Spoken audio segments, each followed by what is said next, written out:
Hello and welcome to FormAssembly's Form Review Masterclass series. This is the series where we take real submitted customer forms and suggest ways that customers can improve those forms and make them better. In this episode, we're going to be talking about forms with payment integration. So we've got 2 forms submitted by customers, and we're going to go through the feedback there in just a minute. Today, I have with me Andrea Hall, who's our Manager of Implementation Services, and Aska Goya, our Customer Success Manager, and they're going to share their feedback that they've compiled on these forms. So for those of you that haven't heard of FormAssembly, I like to start with a quick introduction just to give you an idea of what we are and what we do. We are an enterprise form solution built to streamline processes and drive quality form conversions. We offer unmatched Salesforce integration, and we're committed to upholding the highest security and compliance practices. In addition to being the #1 enterprise form solution for Salesforce, we have additional integrations, a lot of payment integrations with Stripe and PayPal. We also have integrations with Pardot and many other systems you might already use in your organization. We're also HIPAA compliant and have PCI DSS Level 1 certification on our Compliance Cloud plan. So before we jump into reviewing the actual forms, I want to go over a few options that we have here at FormAssembly that help you as a customer succeed and reach your goals with your FormAssembly forms. First, we offer unlimited form assistance. So on any plan, you can receive unlimited support in the form of emails and chats, and you can also browse our huge knowledge base, watch free classes, and more. Second, we have customer success advocates. So our customer success team works closely with enterprise and compliance cloud clients to give them regular assistance with any issue escalations and help them get the most out of their account. And lastly, I want to talk about implementation services. This is a department that Andrea oversees, and it offers expert help with your FormAssembly account, including onboarding assistance, form building, group training, and more. And another option under implementation services is the form review, which is essentially what we're going to show in this webinar, is what an actual form review would be like. And if you're interested in getting a form review on your own account, you can reach out to the implementation services team after this webinar, and we'll send a link in the follow-up email with where you can do that and how. Now I'm going to turn it over to Andrea and Aska to review these forms, and the first one we're going to start with is Geminae Consulting, LLC. And thank you to Geminae Consulting and our other customer for submitting your forms for this webinar. If you'd like to submit your own forms for an upcoming webinar, just keep an eye out on our blog for when you can do that. All right, I'm going to turn it over to you guys. Hey everyone, this is Aska with the Customer Success team over here at FormAssembly. So I was given a form today by Geminae Consulting from Elizabeth on behalf of Girls Inc. Santa Fe. And so this form, taking a look over it, is a very simple form. And one of the things that I noticed immediately about it is this would work really well with an embed on a page. And so I asked Elizabeth to provide me with the embedded page for this form, as it's meant to be viewed by the user.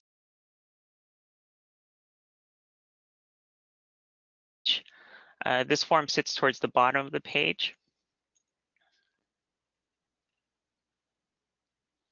And so some things I noticed about this form are we want to be respectful of both the space that it takes up, but also we want to be respectful of its presentation both on desktop and mobile. So if we take the page and we squish it down,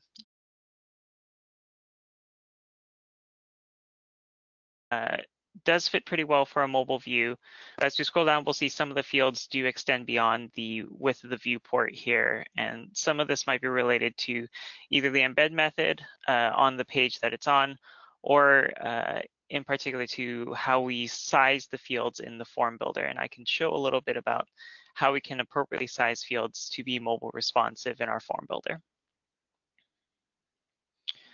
So expanding the page back out, I will show the base form again as we, in its non-embedded form. And I'll note a few things here. In particular, the layout of the form, we try to fit a lot of the form fields within the viewport without having to scroll up. Like to recommend here at FormAssembly is to keep the reading layout more top to bottom. This makes it easier for users to traverse the form in a single direction rather than having to go left to right and then top to bottom. So in the top of the form here for salutation, first name, last name, email, that's all in one line. And from a vertical standpoint, from the viewport, that works really well. But from a reading standpoint, what we're transitioning from is reading from top to bottom with the title, and then over to salutation, left to right, and then we're going down again. And so some of the recommendations I might make here are to stack your form fields a little bit more vertically to make it easier to read. Additionally, moving down into the main content of the form, where we choose your donation type, and we also ask questions such as if this gift is in memorial or in honor of someone, and how we traverse that. So going through this form a little bit, filling out some of these fields, we can see that we make use of conditional fields here, but the way in which the fields are presented, they'll pop in different parts of the form. So we'll either go from left to right, or sometimes we'll go top to bottom. So this sort of navigation and use of conditionals, while it saves on space from the form, we sometimes end up with confusing the user by showing fields in unexpected areas. So I'll continue to fill out this form, and you can see we do have more drop downs and more conditionals that come up here. But you can see that because the layout of the form is sort of in a continuous line, we're going from left to right very often, and then also from top to bottom, but we don't have a consistency there.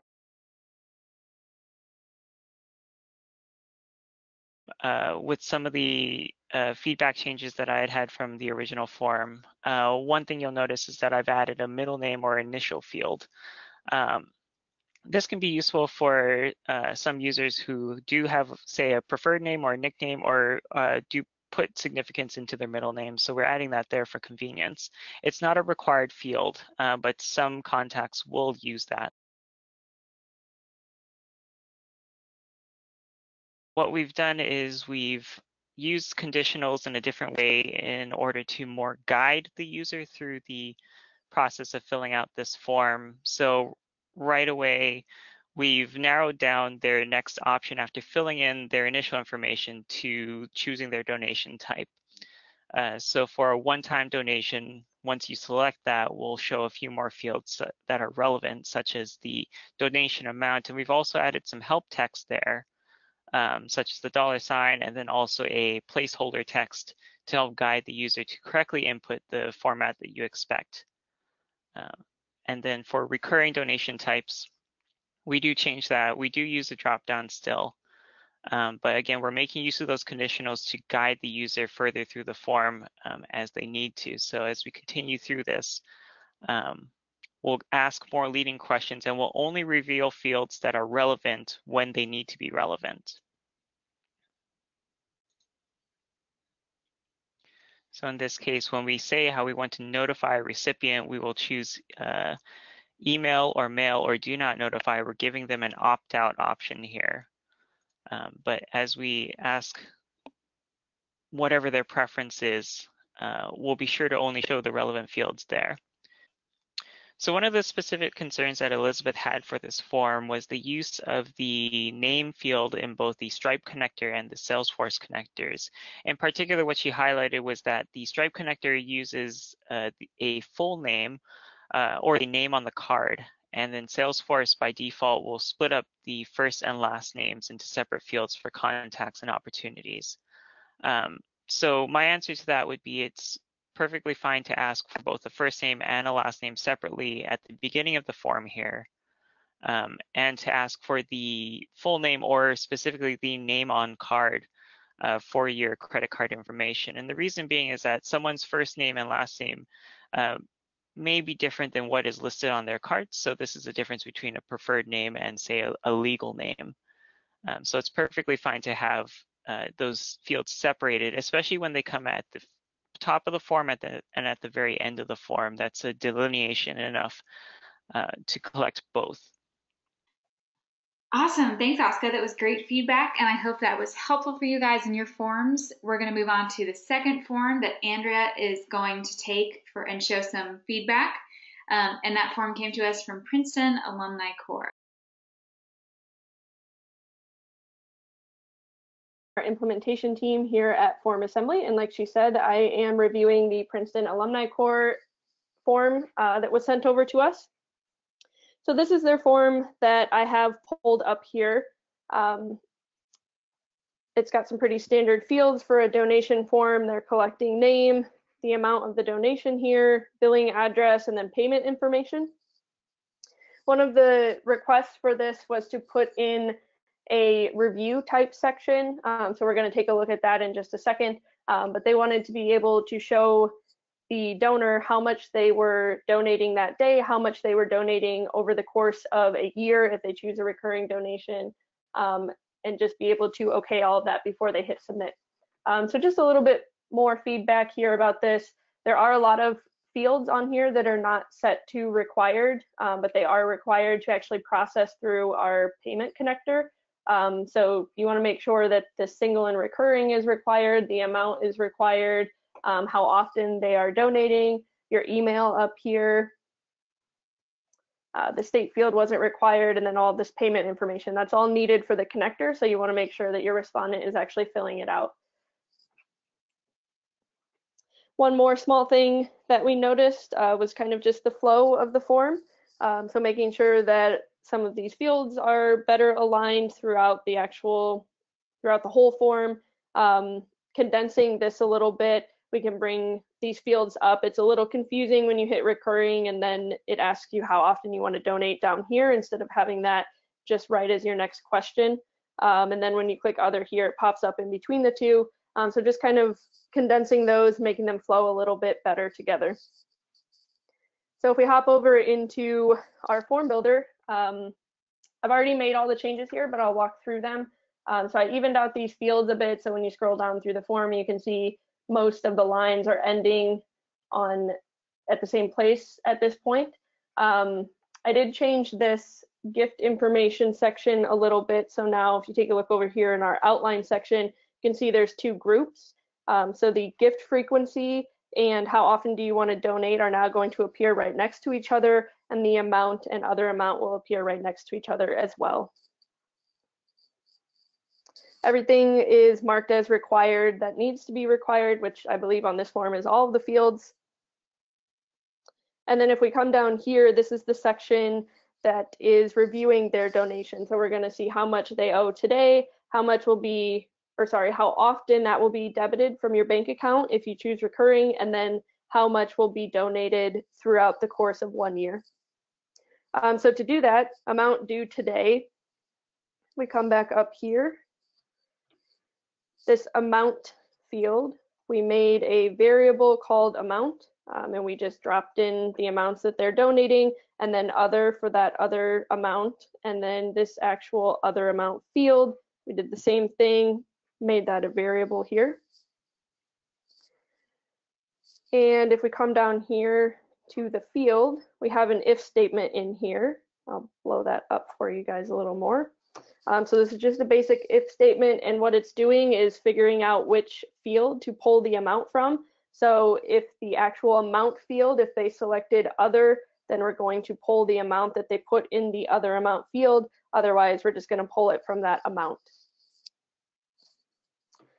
The amount debited from your bank account, that is just, again, we made this field a variable called how often. You just drop in those values that you want to translate over.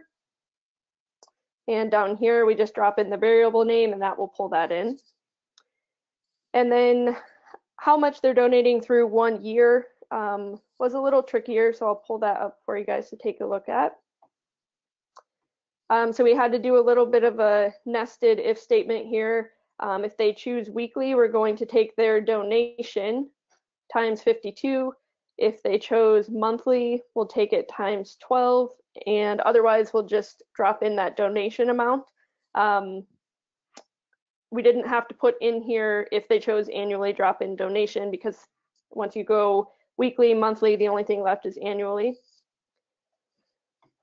it is pulling it from this amount due. So the variable, I went ahead and made that a variable so that we didn't have to go through this, whether we're pulling from the amount field or the other amount field. We just make that a variable and they can pull all of that in. If I hop over to the live form now, you can see, once again, these fields are more aligned with each other. The gift frequency, if you choose single, nothing, recurring, is going to pop up right next to their amount, same thing. If you choose other, it'll pop up right next to it. Show you guys down here. So this is pulling in 55 due today. Right now it's showing 55 because they haven't chosen how often yet. If we choose annually, it'll show annually 55. If we choose weekly, that changes, and this takes 55 times 52. And then one other thing that I wanted to highlight on this form is the ability to send over the transaction ID to Salesforce. So this connector was just sending the close date as the submitted date, the name on the form, and then the stage as closed one. And one thing that I just wanted to make everyone aware of is that we do create aliases for your payment fields. So if we open this up here, you can very easily just drop in these transaction IDs or the subscription and charge tokens, and that'll pull in your IATS transaction IDs, so you can very easily refer from Salesforce over to your payment interface and find those transactions much easier when you're looking in Salesforce. And I think that's all I have for this form, so I'm going to hand it back over to Maggie to wrap everything up.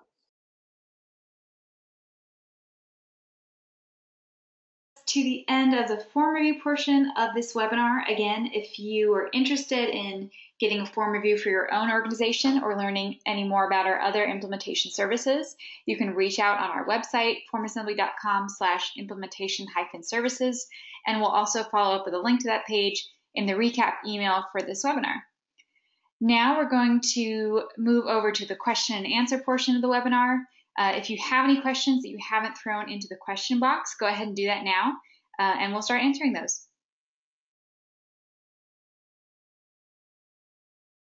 Okay, thanks guys. So the first question we're going to tackle here looks like it's related to the forms that we just reviewed, and I'm going to give this one to Andrea.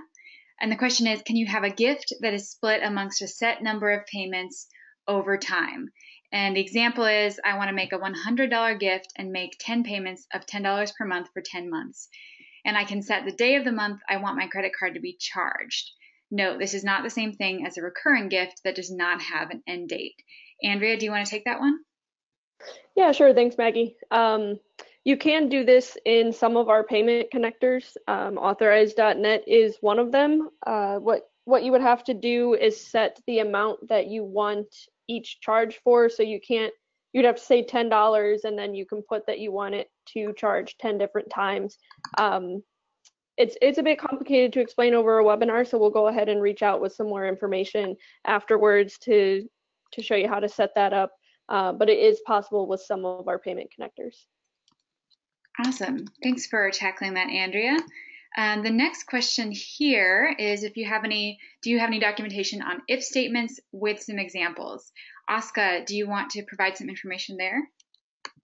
Yeah, we should have several documents related to conditional statements and if statements specifically. But for clarification, I think we can follow up more specifically on whether or not those are calculations within the form for if statements or for what we call post-processing formulas, which are done usually in the connectors on the notification page. There is a difference in sort of how we structured those statements. So we can follow up with documents on both of those. Awesome. Thanks, Aska.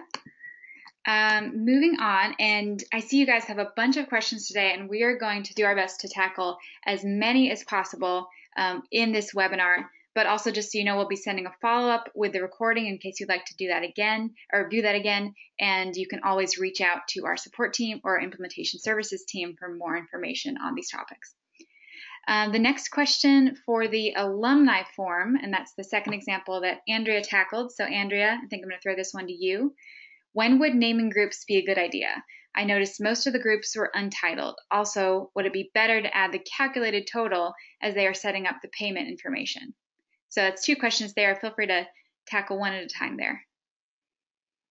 Yeah, sure. With the groups being untitled that you saw in that outline, most of them, if they were untitled, they were being used to move the fields around. So they were groups within groups where we were setting 2 columns or 3 columns or something like that. So usually I go with naming the groups when they're actually visible to the respondent. And if I'm just using them for formatting and things like that, I just leave them as untitled, but that's just a preference for you to decide. There's no necessary best practice aside from always naming your groups when it's visible to the respondent. And then for the calculated total, let's see, would it be better to add the calculated total as they are setting up the payment information? I think you're talking about like moving the calculated total down by the information.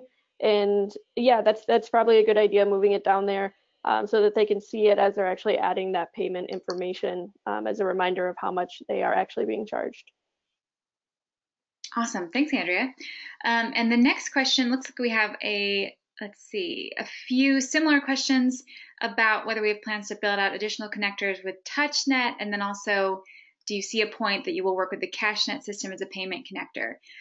So we don't have any specific updates on the product roadmap for this call, but we do have a page dedicated to the roadmap on our website, formassembly.com/roadmap.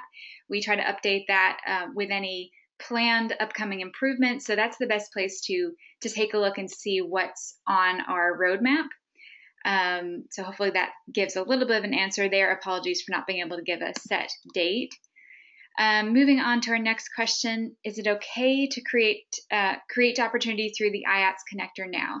It used to create duplicate opportunities because IATS automatically created them. Let's see, Aska, do you want to take a stab at that? Unfortunately, I haven't looked at the IATS connector for a little bit now, but I'm sure if you reached out to our support team, they would have more in-depth knowledge. Okay. Yeah, some of these questions, if we're not able to get to it on the call, we can aim to reach out afterwards to get you that information. We'll do our best to answer as many as possible on this call. The next question here, this person is from AlumniCorps. So and they say, thank you for the review. So you're welcome there. How can we also add a field that allows our donors to cover the credit card fees that will be charged for their gift? Usually it's a certain percentage of the gift, say 0.5%. Let's see, Andrea, do you want to take this one? Yep, sure.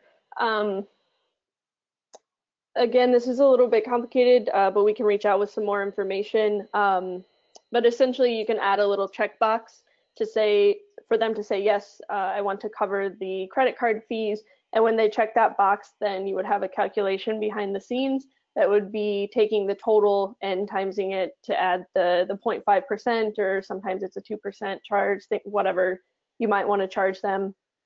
So then it will change conditionally their total, whether they're checking that box to add that fee or not. Okay, awesome. Next question, are the formulas native to FormAssembly? And that specifically is the formulas in variable fields. Aska, do you have an answer there? Yeah, formulas are native to FormAssembly. We use a JavaScript style interpreter for our formulas. So if you write JavaScript functions and or use JavaScript logic and comparators, you should be totally fine there. Awesome. Great. Thanks, Aska. You guys are doing a great job answering all of these questions. And thank you to everyone for throwing in your questions. There's a lot of good ones today. Let's see. Next question, if we have a PayPal account, can we take the payments on the form rather than sending the user over to PayPal for completion of the payment? And I think Aska has a good answer for that one as well. Yep. So with the way that PayPal's API works with us right now, we have to send folks over to the PayPal website to finish their or to complete their payments. We are working to improve that process, but at the moment, for now, yeah, that we do have to send you to a different site for PCI compliance.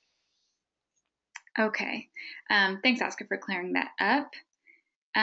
Next question, and I believe we're going to give this one to Oscar too. We often have people getting double charged using the Stripe connector. Is there something that more frequently causes this, or something we can warn against? There are a lot of factors that might end up with double charging your respondents. What we definitely recommend is reaching out to our support team and working with them to sort of come up with mitigation strategies to help alleviate that. By default, our forms aren't just going to accidentally double charge you, but sometimes there are issues with either form submission or if someone were to click back and forward in the browser.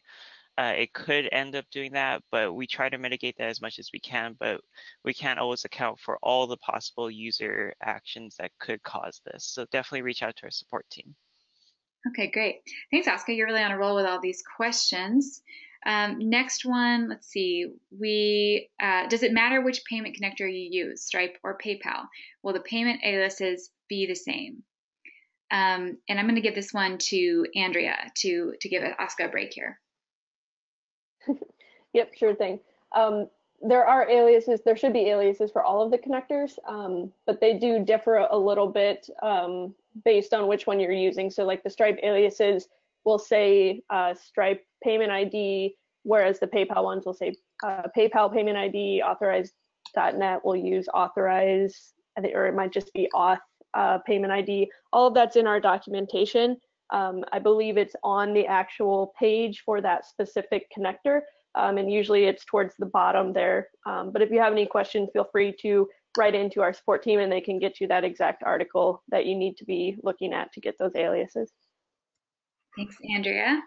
Oscar, back to you. Can you address or show off how to best do a donation form with the households and soft credits? So just to add a little bit there before I pass it over to Oscar, to show it, the best thing to do would be to set up a demo with someone on our sales team or support team after the fact to see that in person. We're not able to do any more demos on this webinar, but we can talk about it just a little bit here. Oscar, do you want to take this one? Yeah, I think I haven't specifically used soft credits, but I know that our sales team has experience with working with households and soft credits. And so, yeah, just like you said, Maggie, a demo afterwards, I think would be really great that we could tailor directly to your needs. And then we might also have a blog post about it somewhere, but I don't know at this time. Okay, awesome. Yeah, thanks you guys for continuing to send your questions. We're going to aim to probably do about 10 to 15 more minutes of questions here, maybe a little bit more, depending on how we're doing on time. And our next question is, hi, for the first form, and I am assuming they're talking about the form in the webinar, I had issues moving fields around, saw on the next one you used groups. Do I move those around in the list then and not on the form itself? I was kind of going nuts when things wouldn't land where I wanted them. So sorry about that, that was frustrating for you. It sounds like this is Geminae. So Oscar, you presented that form. Do you want to take that question? Yeah, I don't know that I have specific feedback for this question, but something that part of my workflow is that I use the outline view a lot to help me organize my forms, as well as the presentation of the groups. So you can choose different presentation styles for the groups, whether you want them all to be on, all the fields in the group to be on a continuous line, or if you want them to be vertically stacked or horizontally stacked. And we also offer the option to present groups in column order. So 1, 2, 3 columns horizontally. So you have a lot of options. You're just going to have to tweak them a little bit to make them line up how you want, and that's part of the flexibility of the form builder. Awesome, great answer. So let's see, next question, can you send those documents to all attendees? It'd be helpful for us as well. And I see a couple people asking about sending documents. We'll be sharing a couple things that we talked about in this Q&A section with everyone in the recap email that we send out. But if there's something that you missed, please feel free to respond to that email and ask us for a link, and we will be happy to help you. Next question. This is a great one. Could the dynamic pick list feature be elaborated on and how it can make the processes with the Salesforce connector more efficient? That's a great question. That's one of our newest features. Let's see. Andrea, do you want to take that one? Yeah, sure. It looks like, let's see, it could be elaborated on. Looks like maybe you're curious about some feature enhancements or something about the dynamic pick list, which you can always reach out to our support team or to our feedback form. And we can get those added to the roadmap. I know they're working on a few things for dynamic pick lists right now for improving that functionality. And helping with the process of the Salesforce connector. I think that is part of what is on the roadmap right now. We do have a roadmap series on our blog that you can always check in on to see what's coming down the line as well.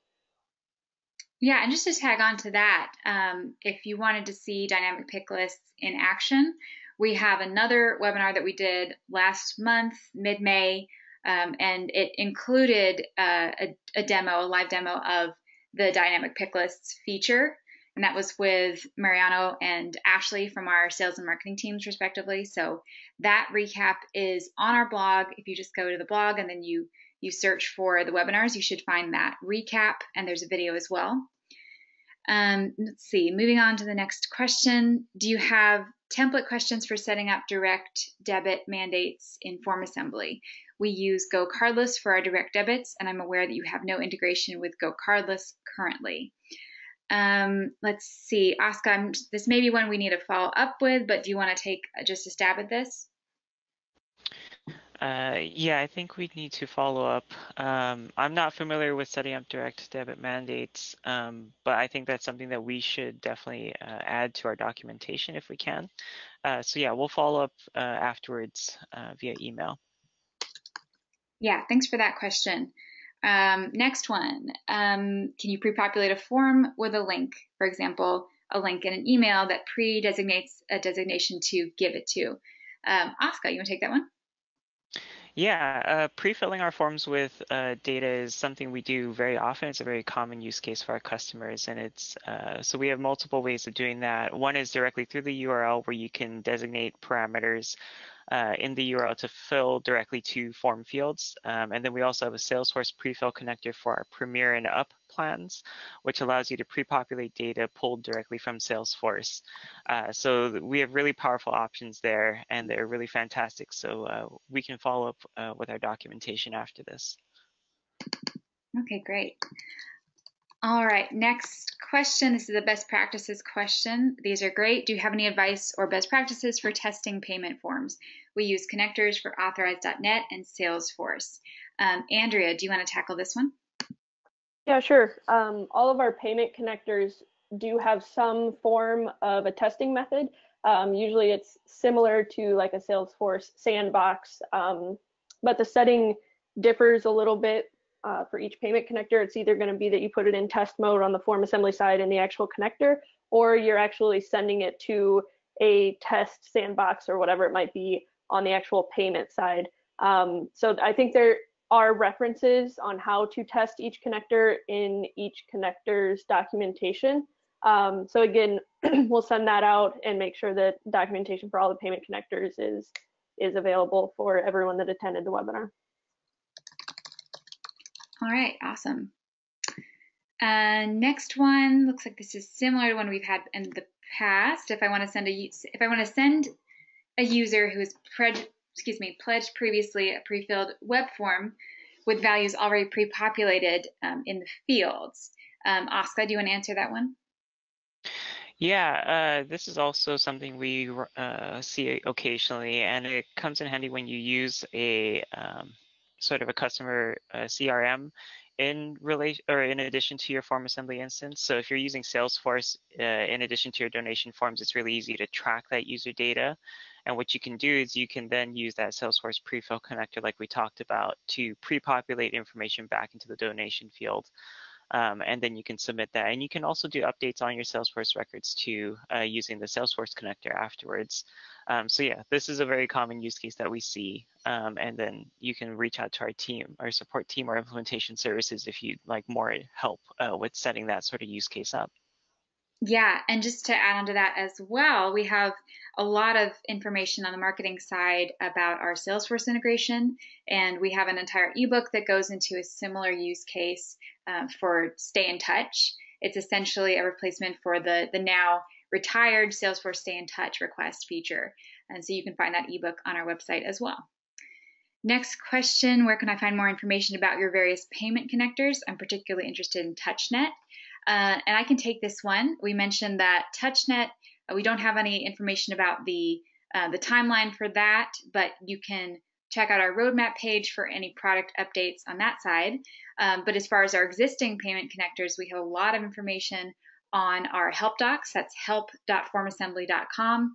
And you can just search those for information on our range of payment connectors as well as tutorials on how to set those up. Next question, if I don't know JavaScript, do you have any suggestions for resources to learn the basic formulas?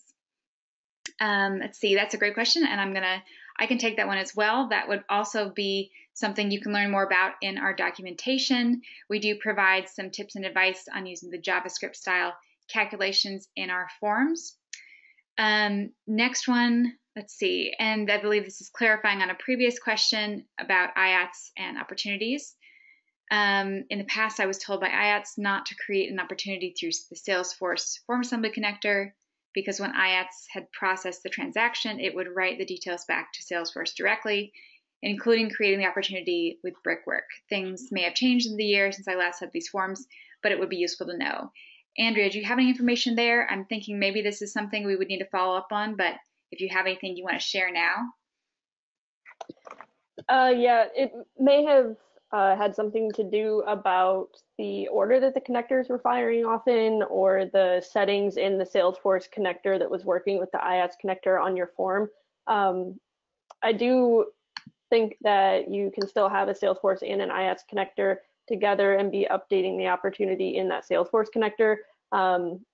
So we would probably have to see your form and take another look at it. And our support team can probably dive in and figure out what's going on, if it's still creating duplicates or anything like that. Okay, thanks, Andrea. Okay, next question. Looks like we do have just a couple more, probably just enough for the time that we have. Are the links for payments secure? And if so, where do tokens pass/store in FormAssembly or in Salesforce? Oska, do you want to cover this one? Yeah, we are PCI DSS level 1 compliant, so we do not store any of the payment info on our servers. And when it comes to tokenized payments or anything related to the charges, we do not store that at all. And we don't make that visible to send to salesforce.com if that does happen. However, if you are using one of our heavily integrated connectors like Chargent, that's more on the Chargent side, but we pass the tokens on to them, and then Chargent handles everything on their end.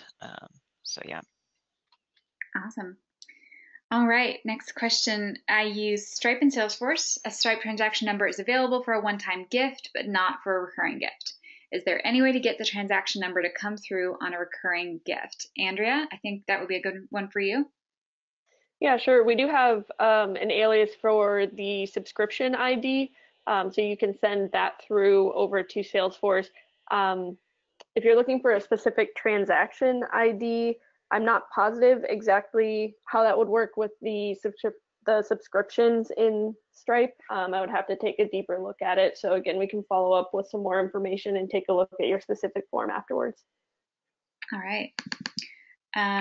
Okay, it looks like we are nearing the end of our questions. We're probably going to go on for about 5 minutes here. You guys have really had some great questions, and I hope this is all really helpful to you. I'm definitely learning some things. The next question is, can you give some examples of how to use skip logic? For instance, can certain questions disappear if they meet a condition?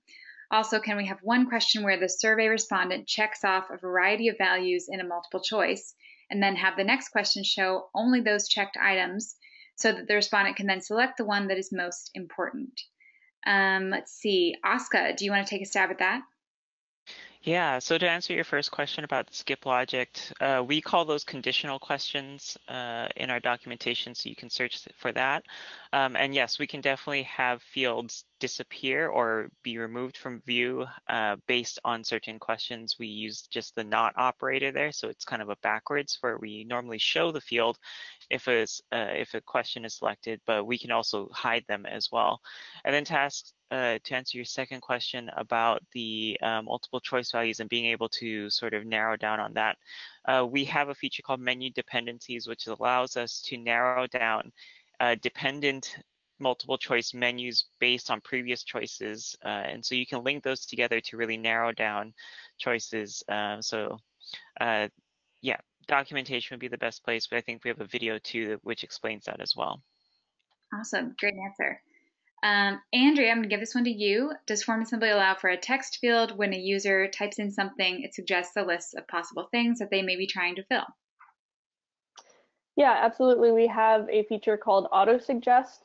You do have to hard code values in there. Usually with the CSV list of values, you can hard code those in there. And then as they start typing, it'll narrow down some suggestions and they can click on the one they would like to choose.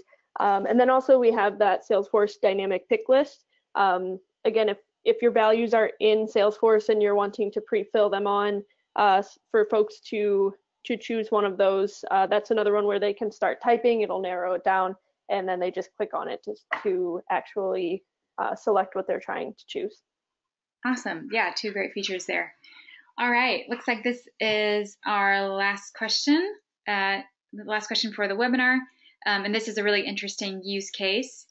The person says, can you track marketing appeals?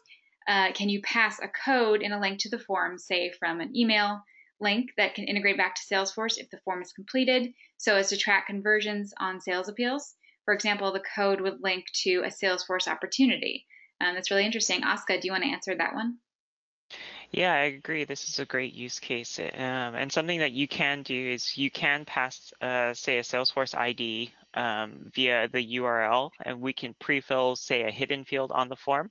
And then you can reference that field in the response when it's submitted. And then you can also use that in the Salesforce connector, and you can actually perform actions on the opportunity itself by doing a lookup for the record and then also modifying the record. So yeah, this is definitely a use case that we can accommodate with our forms, and we have documentation on the Salesforce connector on how to do that. Awesome. Let's see if we have any more follow-ups. Looks like that is the last of it. So guys, thank you so much for all your questions. I think this has been one of our most active Q&As yet. A lot of really good information from Aska and Andrea. So you guys, thanks for answering all those questions. Those were great. Like I mentioned, we'll be sending out a recap email with both the recording of this webinar and the QA as well, so you won't miss any of it. And we'll be sending out a couple links that we mentioned in this call. If there's anything that you missed or that you do want to see, you can respond to that email and ask us for a link, or you can feel free to reach out to us on the support side or sales side for a demo if you're not a customer yet. Otherwise, thank you so much for joining us today in this webinar, and I hope to see you all in our next Form Review webinar. All right, have a great afternoon, everyone.